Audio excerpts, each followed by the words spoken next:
beneath the gleaming towers of corporate ambition, a brilliant mind fought a war no one dared to name. She was a black woman whose ideas could change the course of billions, yet every word she spoke was twisted into a weapon against her. Silenced by whispers, mocked behind closed doors, erased from the story she helped write. Her identity became the greatest threat to those who wielded power. What happens when the truth isn't just inconvenient, but dangerous? When a single revelation can collapse a $6 billion empire and shatter the illusions of an entire industry. This is not just a tale of discrimination. It's a battle for justice hidden beneath the glossy veneer of success. If you crave stories that expose the raw, unspoken realities of power, hit like, subscribe, and drop a comment telling me where you're watching from. This fight is bigger than one person. It's a reckoning. The morning began with fluorescent lights spilling across the long obsidian conference table in boardroom B17, the kind of sterile, airless room designed to compress human energy into quarterly outcomes. Executives filed in, clutching coffees and murmuring updates, their tailored suits rustling like paper armor. This was the quarterly alignment summit, the first real convergence between strategy, capital modeling, and M&A since the Falcon Dynamics partnership had been placed on the runway. Eliza Rourke had arrived 15 minutes early. Her slides, meticulously researched, cited, and rehearsed, were already uploaded into the shared drive. Her model was complex, a risk-mapping architecture rooted in dynamic regressions to capture post-Q4 economic volatility. It wasn't simple, but it was precise, groundbreaking even. She had spent 4 sleepless nights refining the language to make it accessible without dumbing it down, believing naively that intellect, when structured right, didn't need to be softened. The room filled. Cortland Vess arrived last, as always, dropping into the seat beside the projector station with the ease of someone who'd never had to prove his place in a room. Eliza greeted him with a nod. He returned a polite smile, one that barely touched the surface. When the time came to present, she moved her eyes, but Cortland waved at the intern managing the AV setup and spoke just loud enough for the room to hear. We'll use the streamlined version for clarity. On screen, Eliza's title slide blinked out, replaced by something unfamiliar. Her economic framework had been stripped of its mathematical rigor and replaced with flattened language, simplified graphics, and the kind of vague strategy phrasing executives favored, words like stability forward, risk-aware, and macro-aligned. Her name had vanished. So had her data sets. She looked down the table. No one reacted. Some even nodded in approval as Cortland launched into his overview, positioning the new model as a collaborative revision from the strategic unit. Eliza didn't speak, her throat constricted, but she held her expression neutral. To object here would be to appear combative, unprofessional, uncollegial. Instead, she took notes while her own work was dissected as if she had nothing to do with it. Cortland presented with his usual charm, throwing out metaphors about taming economic turbulence while pacing the room. The audience laughed. Someone clapped. Eliza stared at her own notes, every word feeling like a betrayal. After the meeting, she returned to her office to find a post-it note affixed to her monitor. In red ink it read, "Make it make sense next time, smiley face." She peeled it off slowly, fingers trembling. Her Columbia doctorate certificate had been knocked to the floor. The glass was cracked diagonally. Whether it had slipped or had been pushed was unclear. That afternoon, an internal email chain was accidentally forwarded to her inbox. It included Cortland and 2 other senior executives. The subject, how to keep presentations digestible. The message read, "Let's steer Rourke away from dense thesis mode." Smart girl, but clients don't want to feel like they're in a PhD seminar.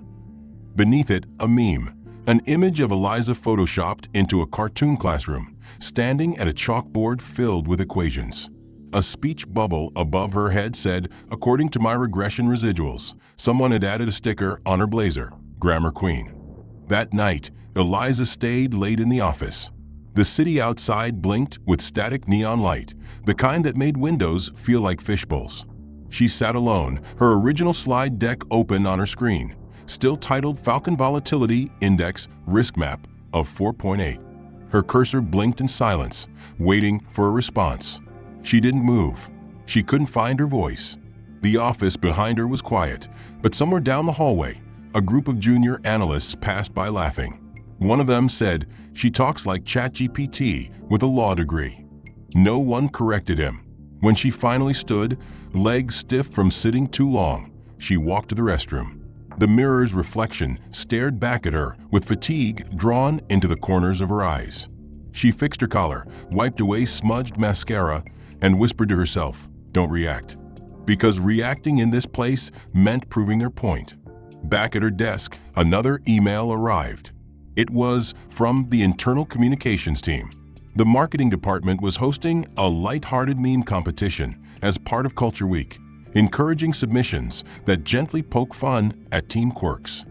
A submission had already been made, a still frame from the morning meeting showing Eliza mid-sentence, with the caption, "When your syntax outruns your substance."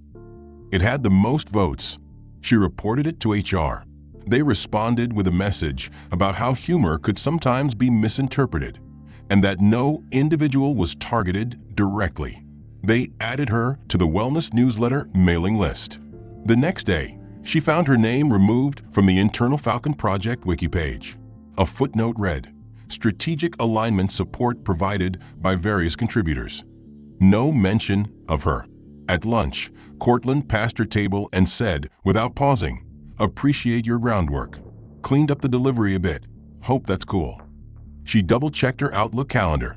The event was still marked Strategic Ops Rourke, with her initials as organizer, same time, same location. Her eyes flicked to the hallway. A junior analyst passed by, gave her a tight smile, then quickly looked away. Eliza turned down the corridor and noticed muffled voices coming from a different room. Meeting room 9C, one of the smaller, less equipped rooms down the hall. She approached. The door was closed, and a small printout was taped to the front. StratOps temp location. No one had told her. She reached for the handle, but it was locked from the inside. She tapped once, waited. Nothing. She knocked again, louder. This time the door opened slightly, just enough for Cortland to lean out, brows raised as if surprised to see her. "Oh, Eliza," he said with feigned confusion. "Did no one loop you in? We pivoted rooms last minute. Acoustics were better here. You know, for synergy." He didn't invite her in. Instead, he offered a shrug, half-stepped out, then turned and closed the door behind him before she could say anything. She stood there, holding her notes, blinking at the thin strip of light between the door and frame, unable to move, her breath tight in her chest. She had been replaced not with confrontation, but with logistics. When she returned to her desk an hour later, she found her email flooded with follow-ups from that very meeting. Decisions made, action items assigned, and nowhere was her name listed in any context. Even the document she had contributed 2 days ago, a detailed action framework titled Post-Merger Data Streamlining, had been repackaged and attached in PDF form under the sender, Strategy Central. She clicked to open it. The contents were hers, nearly word for word, but the document metadata listed Cortland Vess as the author. Her heart thudded, slowly but firmly. She opened the internal system to check her own team files, and there, where her credentials packet and strategic performance reviews were normally stored, she found something new. A PDF titled Recommendations for Professional Communication Enhancement. She opened it. The contents weren't performance notes. They were corrections. Highlighted sections from her previous presentations were labeled with tags like overly formal syntax and obstructive vocabulary. One paragraph from her Falcon proposal had a red note reading, "Would benefit from simpler phrasing. Avoid Latinate construction." She felt her throat tighten. No one had mentioned this document. No one had shared concerns. It had simply been uploaded under her name, listed under the category Self-Directed Development. She navigated to the Permissions tab. The file had been edited not by HR, but by someone in the Strategy Division. The timestamp matched the day after her presentation was replaced. No formal notice, no conversation, just a quiet, internal footnote branding her as the problem. Later that week, Eliza entered the Strategy Sync call a few minutes early, only to find the meeting room already occupied. Half the team had started without her. Her video tile was the last to appear, and when it did, the screen glitched, then froze, then went black. A message popped up. "Host has removed you from the call." She sat in silence for a full minute before trying again. The link now read, "This meeting no longer exists." She emailed the coordinator. No reply. When she reached out to her analyst for the meeting minutes, she was told, "Sorry, I thought you weren't on the project anymore." No explanation followed. That same afternoon, her weekly check-in with the director of strategy was canceled without notice. When she asked to reschedule, his assistant apologized and said his calendar was full through next quarter. She didn't bother replying. That night, she stayed in her office long after the floors had emptied. The city lights outside the window looked like smudged ink through the thick glass, distant and irrelevant. She opened her calendar and began to delete every standing meeting with her name in it. There didn't seem to be a point anymore. The next morning, she arrived early and walked straight to the team bulletin board. A new printed chart had been pinned up titled Core Roles and Strategic Workflow, Post-Falcon Prep. Every name in the department appeared in a colored circle. Lines connected project leads to analysts, coordinators to directors. Her name was nowhere. She wasn't just being silenced now. She was being ghosted in real time. In meetings, no one looked at her. Her questions were answered with vague shrugs. Tasks she'd assigned weeks earlier were rerouted and reassigned without any formal decision. She had been cut from a structure, not with a knife, but with the careful redirection of visibility. Every place she had once had a voice was now muted, and yet she was still on payroll, still copied on announcements, still listed as a team member on the org chart, but with no functional place to land. When the next company-wide culture email was sent out from HR, it included a section called Communication Tips for Cross-Team Collaboration. One line in particular caught her eye. It read, "Remember to express ideas plainly. Words are bridges, not barriers." That second of delay made her pause. She dismissed it, assuming it was a technical hiccup. She had spent the past week in a quiet state of vanishing. Meeting removals, name exclusions, systems access mysteriously revoked. But this was the gala, the finale, the public stage. Surely they couldn't rewrite her out of this. She stepped into the ballroom wearing a sleek black dress, minimal jewelry, and the quiet confidence of someone who had personally rewritten Falcon's core risk index from the ground up. A few junior analysts greeted her with nods, polite and tight, like they weren't sure where she stood in the hierarchy anymore. Cortland passed her, surrounded by a small group of foreign investors, his laugh just a bit too loud, his swagger dialed up like it was performance art. He looked at her for a split second and then looked through her, as if her face triggered no memory. The MC began the program 30 minutes later, standing under a gold-foiled banner that read Vision into Action, a strategic future. Spotlights crisscrossed the stage as names were called in sequence, each one followed by applause, and a headshot flashed across the massive screen behind the podium. First, the senior investment officer, then the operations liaison, then the VP of analytics, then Cortland Vess, introduced as strategic lead and coordination pioneer. Eliza waited. Her name didn't come. The screen cycled through the key contributors slide, featuring 8 profile photos. Her face wasn't one of them. She blinked. For a full second, she wondered if she'd imagined her role in the project. She looked around the room to see if anyone else noticed. No one did, or no one would. She stepped aside from the stage area, into the shadows near the drink station, her hands clenched into fists inside her coat pockets. She stayed like that until the applause died down and the string quartet resumed. At the end of the program, small engraved glass plaques were handed out to each named contributor. She received nothing. No mention, no oversight correction, just absence. After the event, she slipped away early, avoiding the clusters of handshakes and posed photos. She returned to the office the next day, arriving before most, hoping the quiet would help her recenter. As she approached her office, her steps slowed. Something was off. Her nameplate, the one that had said Dr. Eliza Rourke, Chief Strategic Architect, had been removed. In its place was a generic plastic tag, that read Temporary Consultant Office. No one had emailed her about a title change. No one had informed her of a reclassification. She unlocked the door, heart hammering, and found her shelves rearranged. Some of her books were gone. Her framed certificate from Columbia had been placed inside a drawer. Her Falcon proposal, once laminated and pinned to her corkboard, had been replaced with a one-sheet summary titled Adaptable Risk Scenarios Streamlined. The document bore no author name. She logged into the intranet and navigated to the firm's internal directory. Her profile had been changed.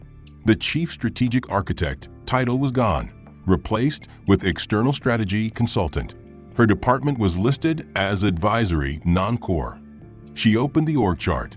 Her photo was still there, but grayed out. Under status, it read, Inactive Role Pending Review. She scrolled up and saw Cortland Vest listed as Acting Strategic Lead, Falcon Dynamics Initiative. There was no footnote, no history tab, no change log entry documenting the transition, as if it had always been that way. She walked down the hall toward HR. No one made eye contact.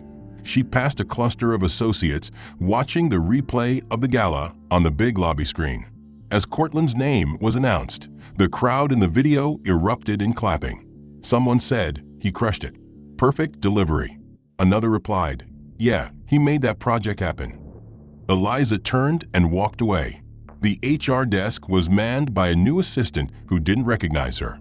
When she explained the office sign change, he typed briefly, frowned, then said, "I'm not seeing any permanent assignment under your name.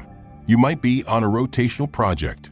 I can send a ticket request if you'd like to clarify your role." She declined. The humiliation was sterile, sanitized. No confrontation, just quiet displacement. That afternoon, a campus tour of interns passed through the floor.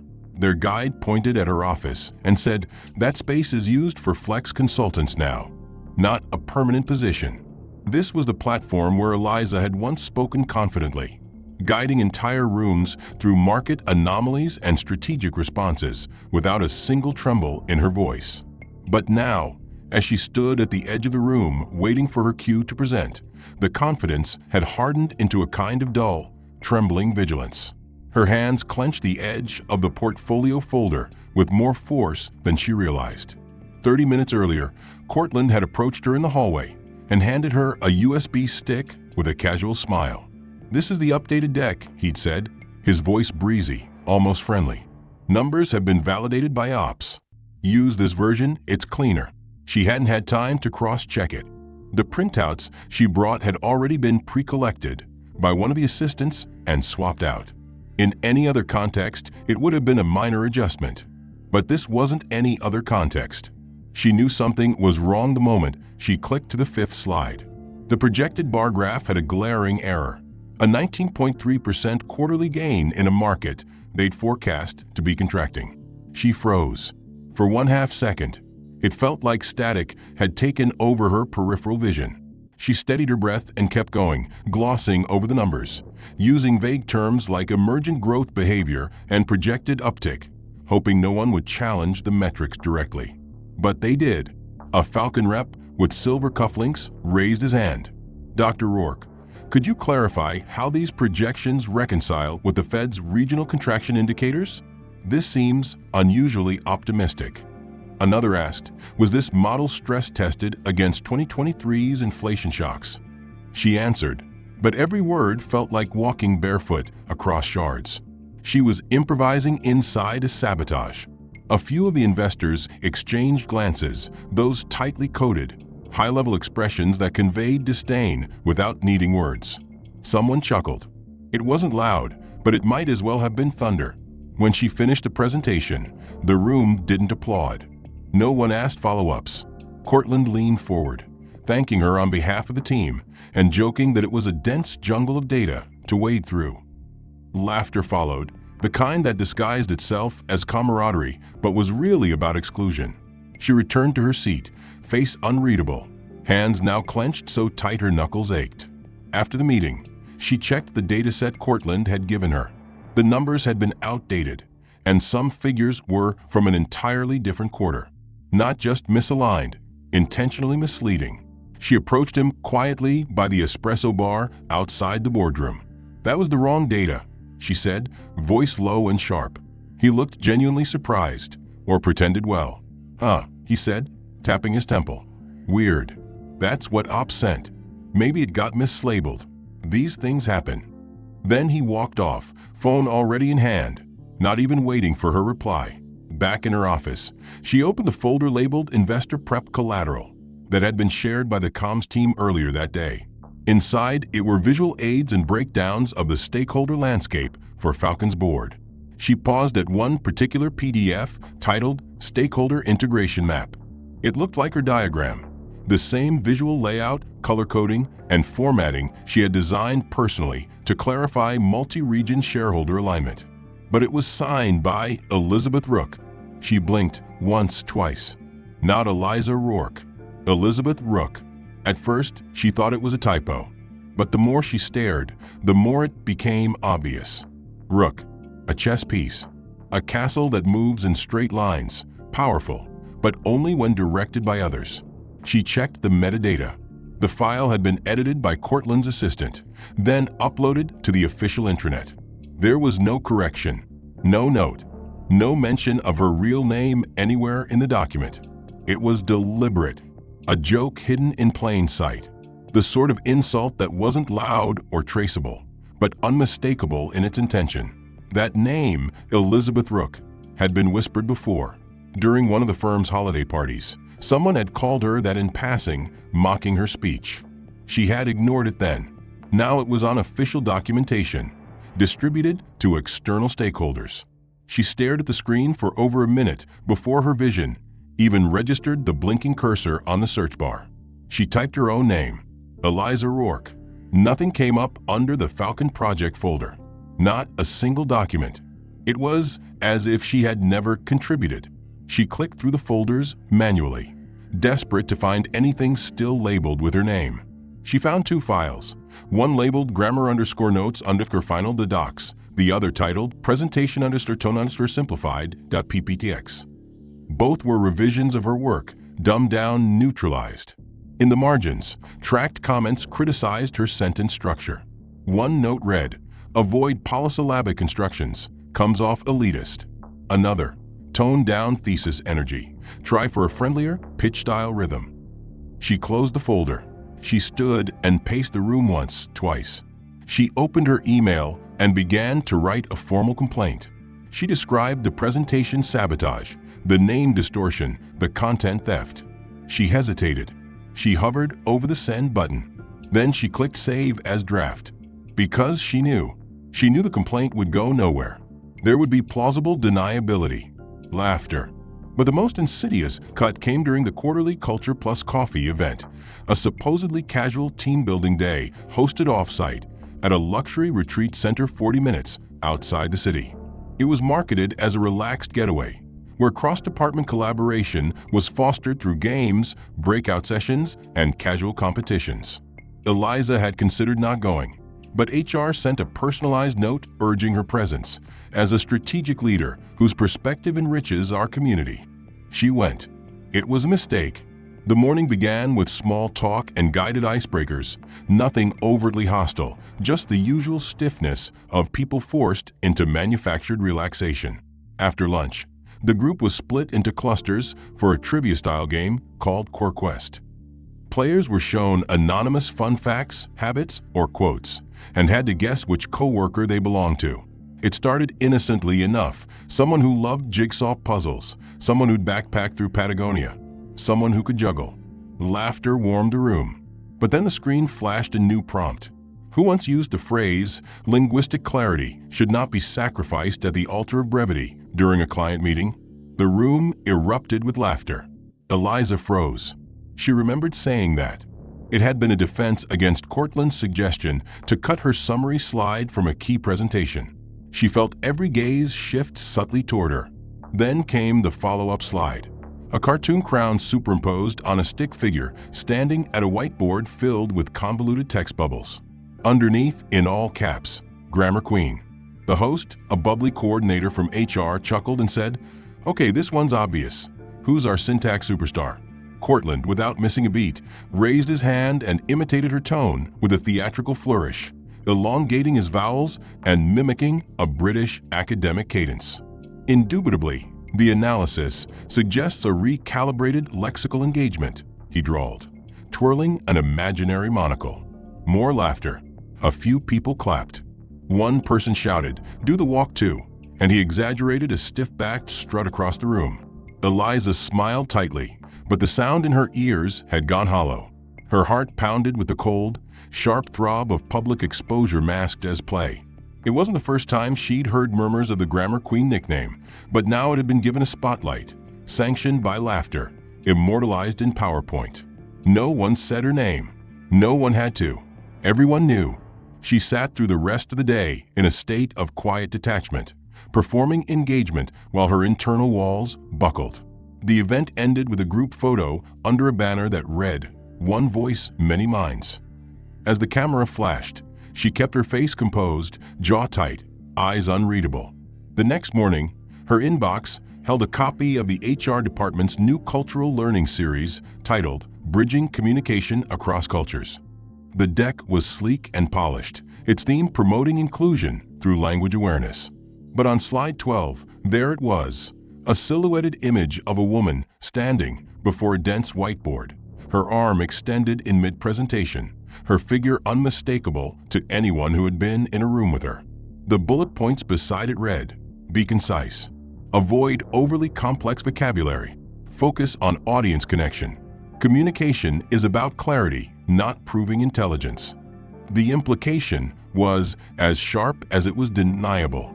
Eliza stared at the slide for a long time.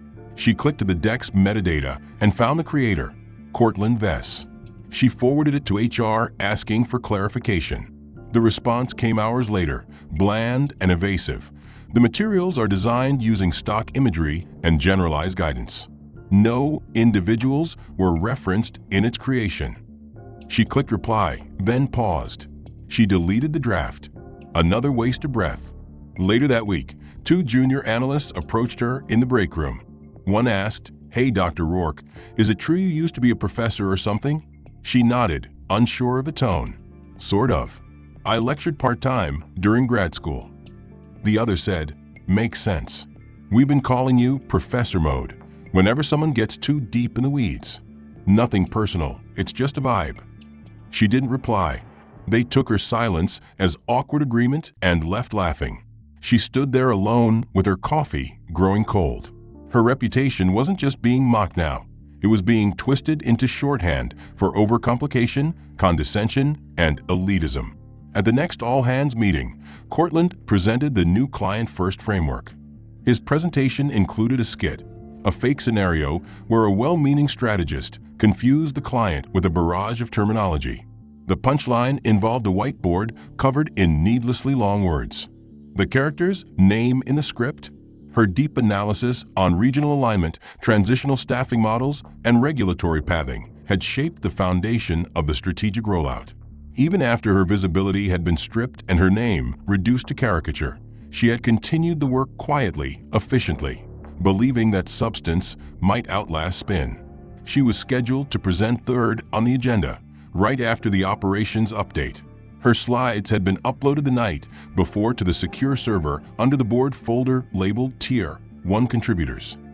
That morning, dressed in charcoal gray with her hair neatly coiled, she logged into her computer at 8:42 a.m. to run a final review of the materials before joining the Zoom call. But when she clicked the link, it redirected to an error screen. "You are not authorized to access this meeting." Confused, she tried again through the invite email. The same result. She double-checked the link. Correct. She checked her calendar. The event was listed, but the host field had changed. Where it once read Rourke Eliza, it now showed Vess Cortland. Her breath caught. She clicked into her Zoom settings. Her enterprise account credentials had been disabled. Not expired. Disabled. Her name was gone from the directory. She called IT. The tech support voice was uncertain, clearly improvising. "We're seeing a flag on your account. Something about inactive status. I'll escalate, but these things usually come from the top." She hung up before he could finish. Her phone buzzed 15 minutes later, not with a fix, but with a meeting summary notification. The subject, Falcon Strategic Integration Board Summary. She wasn't in it. She opened the attached attendance report. Her name appeared in red text at the bottom. Rourke, Eliza absent without notice. Her chest tightened. The narrative had shifted again, and this time it wasn't just mocking, it was official. She opened the minutes. Her talking points, originally slotted under her initials, had been folded into a broader category titled, Reviewed by Vest/Central Ops. No mention of her. No trace. She opened the accompanying internal report summary for the firm's executive archive. Under contributor titles, she scrolled past each lead's name and came to her own. Only it wasn't her name. It said Academic Experiment Resource. She stared at the screen, rereading the words until the letters blurred. It was the most direct humiliation yet, but so cloaked in corporate abstraction that no one else would flinch.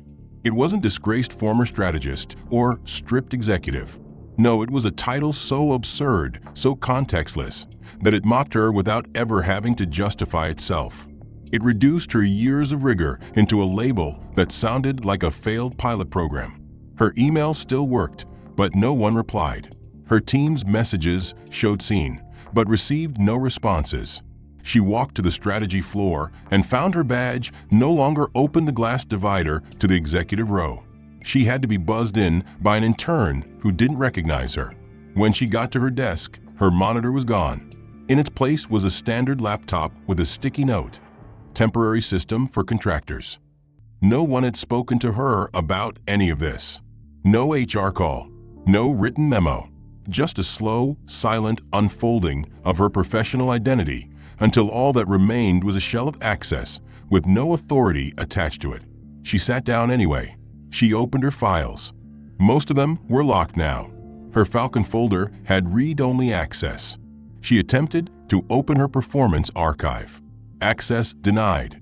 When she finally worked up the courage to message HR, she was routed through 3 auto-replies before landing a meeting with a junior coordinator. He joined the call on camera, smiling nervously. "Hi, Eliza. So, I think there's been some confusion around your role's classification in the system. We're trying to get clarity from senior management, but your position may have been flagged for cross-functional review." She asked directly, "What does academic experiment resource mean?" He blinked. I think that was an internal placeholder term. It probably wasn't meant to be public. I'll flag that for correction." She asked who changed it. He said he didn't know. She asked when it happened. He said the metadata had been overwritten. She ended the call. She opened her drawer, removed the small silver nameplate she'd once proudly displayed beside her monitor, and held it in her palm. The engraved words Chief Strategic Architect caught the overhead light in cold glints. She remembered the day she had received it, her first month on the executive team, when her ideas had still been considered disruptive in a good way. Now she sat in a downgraded system, unable to log into the most important call of the quarter, flagged as absent without notice, her name buried under mockery disguised as process. By mid-afternoon, her profile on the company's share hub had been updated, her bio removed, her face replaced with a grayed-out silhouette, her location field red, floating. Her skill tags, once listed in categories like advanced forecasting, strategic infrastructure, and post-merger integration, now read academic. Just that. One word. A single weaponized adjective. As she walked to the elevator later that day, a group of junior staffers exited just as she entered. One of them glanced at her, then muttered to the other, "Is she even still with the company?" She had grown used to the silence, to the way people walked past her without acknowledging she had once authored the firm's most complex integration strategy. But something unexpected began to stir that morning, not with a confrontation, not with a dramatic revelation, but with a careless mistake made in the full arrogance of ignorance. Cortland, basking in his unofficial promotion and fully in command of the company's reshaped narrative, decided to host a surprise Q&A session for a cohort of summer interns. The event was impromptu, branded as a strategic leadership fireside. and held in the open atrium where the company liked to show off its glass ceilings and artistic wall projections. The crowd was young, eager, mostly fresh out of graduate programs. They took their seats with laptops in hand, ready to absorb the gospel of executive brilliance.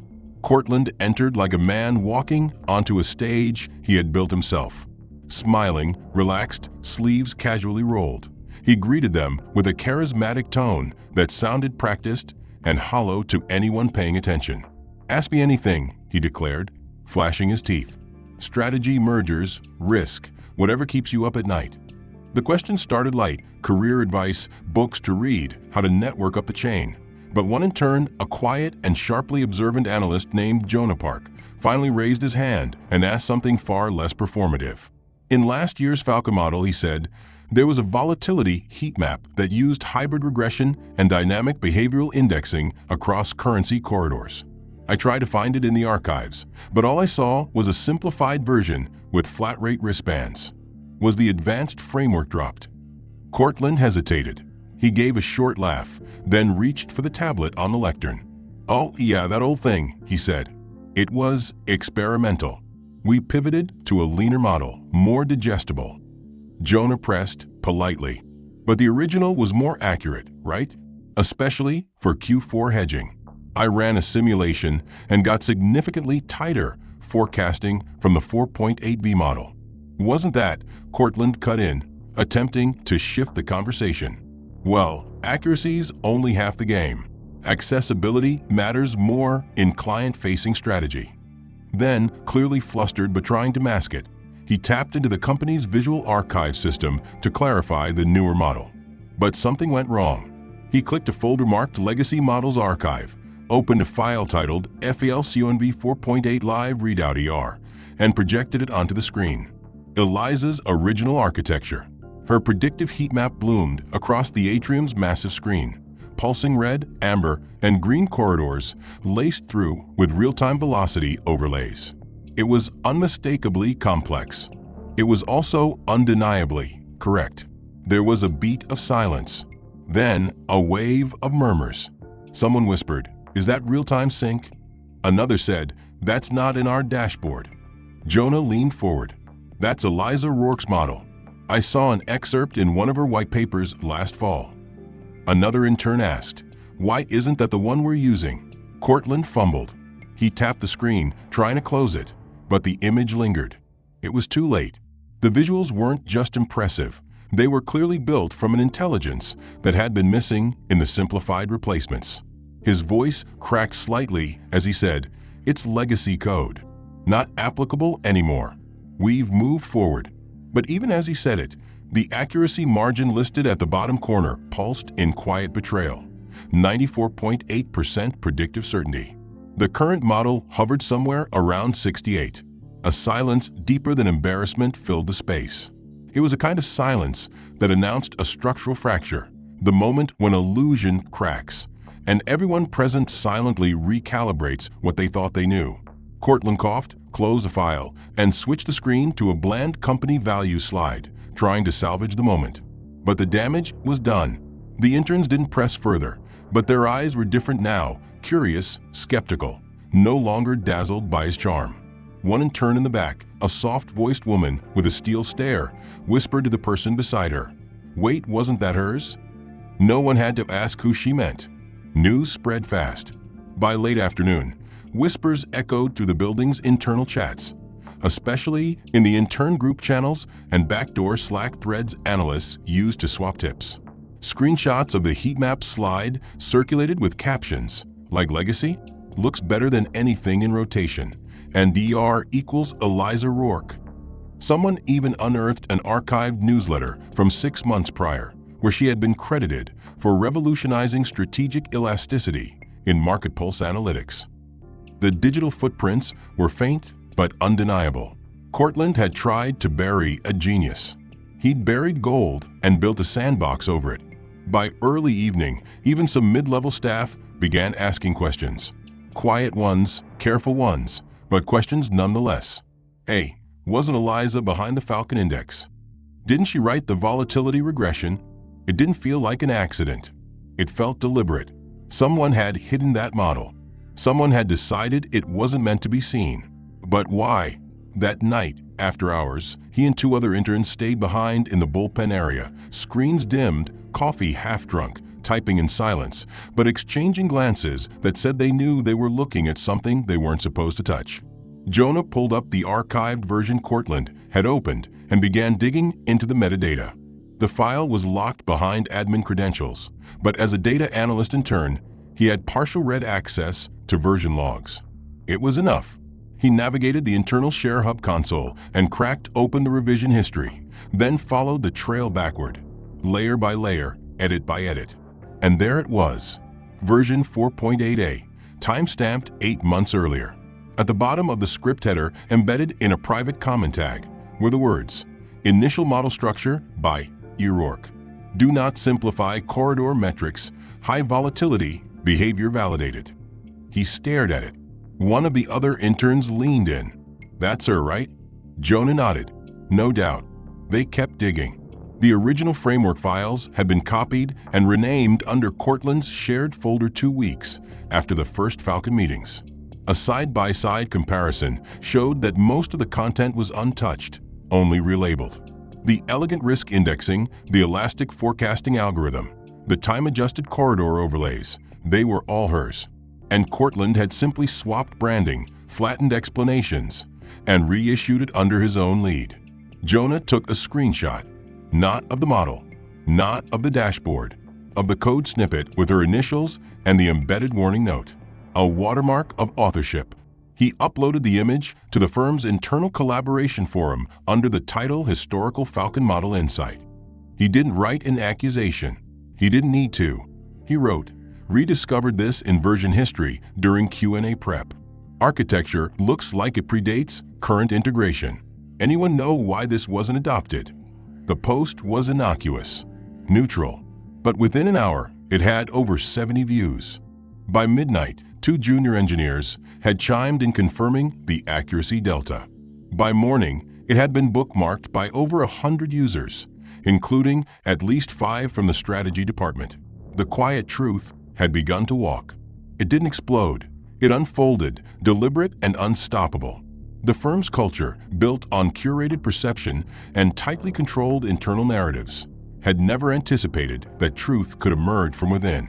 But it was. And not because of Eliza. She had said nothing. She had made no moves. Her brilliance had simply refused to remain buried. When she arrived at the office the next morning, the energy was different. She sensed it in the elevator ride. The silence wasn't avoidance anymore. It was tension, curiosity, as if people didn't know what they were allowed to think yet. A few coworkers glanced at her, and instead of looking away immediately, they held their gaze a moment too long, like they were seeing something new, or finally seeing something that had always been there. Her desk, still anonymous and stripped of title, felt less like a cage that morning and more like a stage before the curtain lifts. Notifications pinged quietly on her screen. One was a forward from Jonah. "Thought you should see this." She opened the link. Her initials. The embedded warning. The thread had grown overnight, over 200 comments. Several managers had joined the conversation, speculating about model revisions and praising the original structure. One post, anonymous but written with unmistakable intent, read, "This version carried 94% confidence margins. Why did we move away from this again?" Eliza sat back. Her heart beat faster, but not from fear. It was something else, like the sound of old armor being pulled out of storage. She checked the access logs on her old ShareHub archive. 2 senior directors had viewed her legacy folder within the past 3 hours. Someone else had downloaded the 4.8 model in full. She closed her laptop, walked to the restroom, looked at herself in the mirror. She was still the same. Same face, same eyes, same skin, but something was shifting just beneath the surface. The ridicule hadn't vanished. The pain hadn't dissolved. But something else had begun, a crack in the illusion. That same morning, across the glass cubicles of the executive floor, Cortland sat stiffly in a pulse sync strategy meeting. His usual bravado was muted. His tablet buzzed with internal alerts, mentions piling up, whispers moving faster than containment. One director asked a question about corridor regression. He stuttered. Another asked about volatility overlays. He changed the subject. By noon, a confidential meeting invite appeared on the calendar of the strategy SVP titled Legacy Asset Attribution Review. The attendees included the Director of Data Systems, Internal Counsel, and 2 members from HR Audit. Eliza wasn't invited. She didn't need to be. They were finally talking about her. Media outlets that had once glossed over the Falcon partnership now dug deep, piecing together a narrative of covert sabotage, systemic bias, and silenced talent. By mid-morning, the financial news cycle was alight with headlines like Falcon Dynamics sever ties with strategic partner over culture controversy, and whistleblower reveals diversity suppression in high-stakes merger. Eliza's name was no longer whispered in corridors or dismissed as a joke. It was front and center, emblazoned across screens, cited as the mastermind who had been hidden in plain sight. The company's internal channels buzzed with unrest. The leadership scrambled to manage damage control, issuing statements framed in corporate jargon. "We are committed to inclusivity. An internal audit is underway." No individual was deliberately marginalized, but the words rang hollow against mounting evidence and public outrage. Meanwhile, on social media, a photo began circulating rapidly. It was simple yet powerful. A crumpled, worn business card stamped with Dr. Eliza Rourke, Chief Strategic Architect, discarded in a trash bin. Next to it lay a contrasting, vibrant image of Eliza in a well-lit office, focused and composed, poring over documents that looked like they held the future of multi-billion-dollar deals. The caption below read, "I was never a guest. I was the architect." This image struck a chord across professional networks, shared tens of thousands of times within hours. It was a symbol of resilience, a silent accusation, and a rallying cry all at once. In the firm's glass-walled executive suites, the atmosphere was tense and fractured. The board called an emergency session, bringing in outside consultants and legal counsel to assess the fallout. There was talk of sweeping changes, leadership accountability, and the urgent need for cultural overhaul. Cortland Vess found himself increasingly isolated, his previous allies questioning the decisions that had led to this moment. Emails leaked from the internal investigation revealed a coordinated effort to minimize Eliza's influence and rewrite strategic narratives for personal gain. Staff who had once laughed at the Grammar Queen nickname began privately apologizing, admitting they had been complicit or silent bystanders. Meanwhile, Eliza remained largely absent from public view. She refused interviews, declined media requests, and maintained a quiet profile. But behind the scenes, she was working. The network of interns, junior analysts, and mid-level managers who had uncovered the truth had grown into a coalition of advocates pushing for systemic reform. They shared insights, proposed policy changes, and created a foundation for what would become the firm's Diversity and Strategic Integrity Task Force. At one point during a town hall meeting streamed company-wide, the CEO addressed the crisis directly, acknowledging the firm's failures and promising a new era of transparency and respect. Eliza's name was mentioned with reverence, credited as a catalyst for change. Yet, there was no grand entrance, no triumphant speech. The transformation was slow, structural, and deliberate. In private, Eliza reflected on the journey. She remembered the early days when her proposals were ignored or softened, the moments of laughter that masked contempt, and the days she spent erasing herself to survive. The months following the public reckoning were marked not by loud celebrations or grand gestures, but by a quiet, relentless restructuring that reshaped not only the firm's leadership, but also its soul. The board's emergency sessions gave way to task forces, audits, and policy overhauls. But in the eye of this corporate storm stood Eliza Rourke, a figure of unyielding dignity and measured strength. She had refrained from public declarations, interviews, or social media statements. Her silence was not absence. It was a statement, a refusal to fuel the spectacle that had once sought to diminish her. Cortland Vess, the man whose career had been built on undermining her, found himself increasingly isolated. His once commanding presence faded as he faced formal blacklisting from the industry's most prestigious investment conferences and strategic summits. The Ethics Committee's investigation into his conduct was thorough, unflinching, and swift. Despite public pressure for a dramatic confession or apology from Cortland, the official response was a terse, two-word reply sent to the committee by Eliza herself. No comment. The words echoed with quiet power, a refusal to engage in the theatrics of personal vindication and a focus on the systemic changes that mattered more. Her leadership style, marked by a calm yet authoritative presence, inspired a new wave of professionals who saw in her not just a survivor, but a trailblazer rewriting the rules of engagement. The firm's Diversity and Strategic Integrity Task Force, born from the efforts of interns and junior staff who uncovered the truth, grew into a permanent entity with real influence, shaping hiring practices, leadership accountability, and the company's public image. Meanwhile, Eliza's work continued to speak volumes. Her models, once buried under layers of corporate politics and mockery, became foundational references in strategic forecasting and risk management courses across top business schools and industry seminars. Her contributions were formally recognized in company archives, with public acknowledgments by the firm's new CEO during shareholder meetings. But perhaps the most poignant moment came months later at the Women in Power Global Award ceremony, a prestigious event celebrating female leaders who had made significant impact in traditionally male-dominated industries. Eliza was invited as the keynote honoree and global equity icon, a symbol of resilience, intellect, and transformative leadership.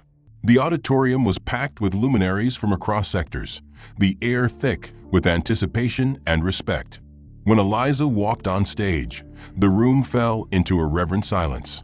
She wore a simple black dress, her presence commanding without effort. She approached the microphone but did not deliver a speech. Instead, she reached into her clutch and pulled out a small, worn name badge, the very badge she had worn during her early days at the firm, before her title was stripped, before her voice was silenced. The badge bore her name, but the original print had been defaced. Her title was crossed out and replaced by a scrawled inscription in elegant handwriting that read, "Let them mislabel you. Let your work speak the truth." She placed the badge gently on the podium and stepped back, a subtle smile crossing her lips as the crowd rose in a standing ovation. Her message was clear. Identity is not defined by titles, whispers, or erasures. It is forged in the integrity of one's work, the resilience to endure, and the courage to remain authentic in the face of systemic opposition. In the weeks that followed, Eliza continued to mentor a new generation of leaders, many of whom had been inspired by her journey. She advocated for equity not through loud protests, but through deliberate actions, creating scholarship programs, speaking at universities, and building networks that elevated underrepresented voices. Her story became a beacon, not because it was loud, but because it was unbreakable. The corporate world had tried to erase her, mock her, and redefine her. Instead, she redefined the world around her. In a closing note to her autobiography, published years later, Eliza wrote, "Labels can be taken, names can be twisted, but truth, once lived, is impossible to deny. Let them mislabel you, but never let your work be silent." This was not just an end, it was a beginning. A legacy carved not in the grand speeches or flashy headlines, but in the quiet power of justice that doesn't shout, yet echoes forever. The end. If you're enjoying this story, don't forget to like and subscribe so you won't miss what happens next. I'd love to hear your thoughts on the plot. What surprised you the most? Or which part resonated with you? Also, drop a comment telling me where you're watching from. It's always amazing to connect with people from all over. Your feedback means a lot and helps shape the stories going forward.